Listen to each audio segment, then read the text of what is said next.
اعوذ باللہ من الشیطان الرجیم بسم اللہ الرحمن الرحیم السلام علیکم ورحمۃ اللہ وبرکاتہ۔ ناظرین بی ایچ دعاخانہ یوٹیوب چینل، پیارے بھائیوں، آپ کیسے ہیں؟ امید کرتے ہیں آپ خیریت سے ہوں گے۔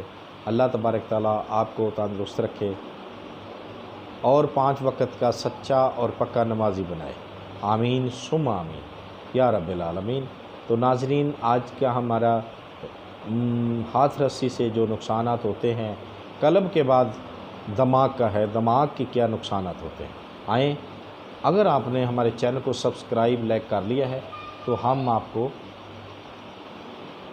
اس مرض کے نقصانات کی طرف، دماغ کے نقصانات کی طرف لے چلتے ہیں۔ تو ناظرین، دماغ کے کیا نقصان ہوتے ہیں؟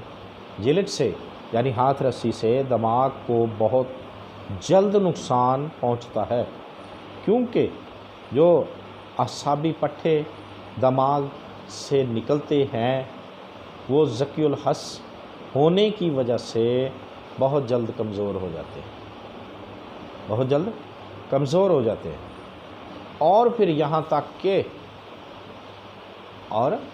تک ہو جاتا ہے کہ خواہ مرد کے ساتھ بھی لیٹا ہو تب بھی انتشار نہیں آتا، یعنی کہ وہ عورت کے ساتھ بھی لیٹا ہوگا تو انتشار نہیں آئے گا۔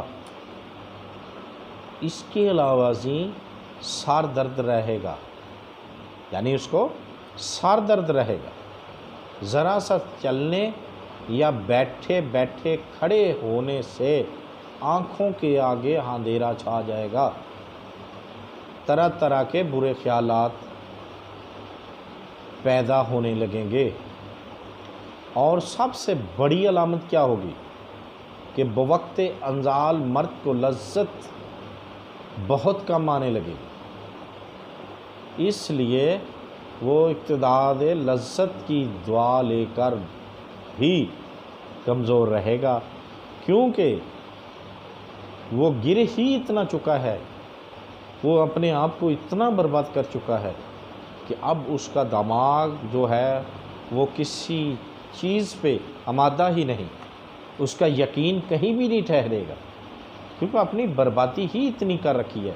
وہ پھر کیا سوچے گا کہ آج کسی سے میڈیسن لی ہے، کسی دوا لی ہے، کسی سے طبیب سے، حکیم سے، ڈاکٹر سے، بس ابھی مجھے فائدہ ہو جائے۔ تو میرے بچوں، یہ اتنا آسان نہیں ہوتا جتنا کہ آپ نے اپنے آپ کو برباد کیا ہوتا ہے، اس کو سنبھلنے میں کچھ وقت لگتا ہے، ٹھیک ہے؟ یہ تو آگے چل کے بتائیں گے، یہ تو ہم نقصان بتا رہے ہیں کہ اس ہاتھ رسی کے نقصانات کیا ہیں، یہ ابھی تو ہم نے 2 بتائے ہیں، اب ہم بتائیں گے کہ جگر کے بارے۔ اگلی مووی ہماری ہوگی، دیکھتے رہیے ہمارا بی ایچ دعاخانہ یوٹیوب چینل۔ اللہ حافظ۔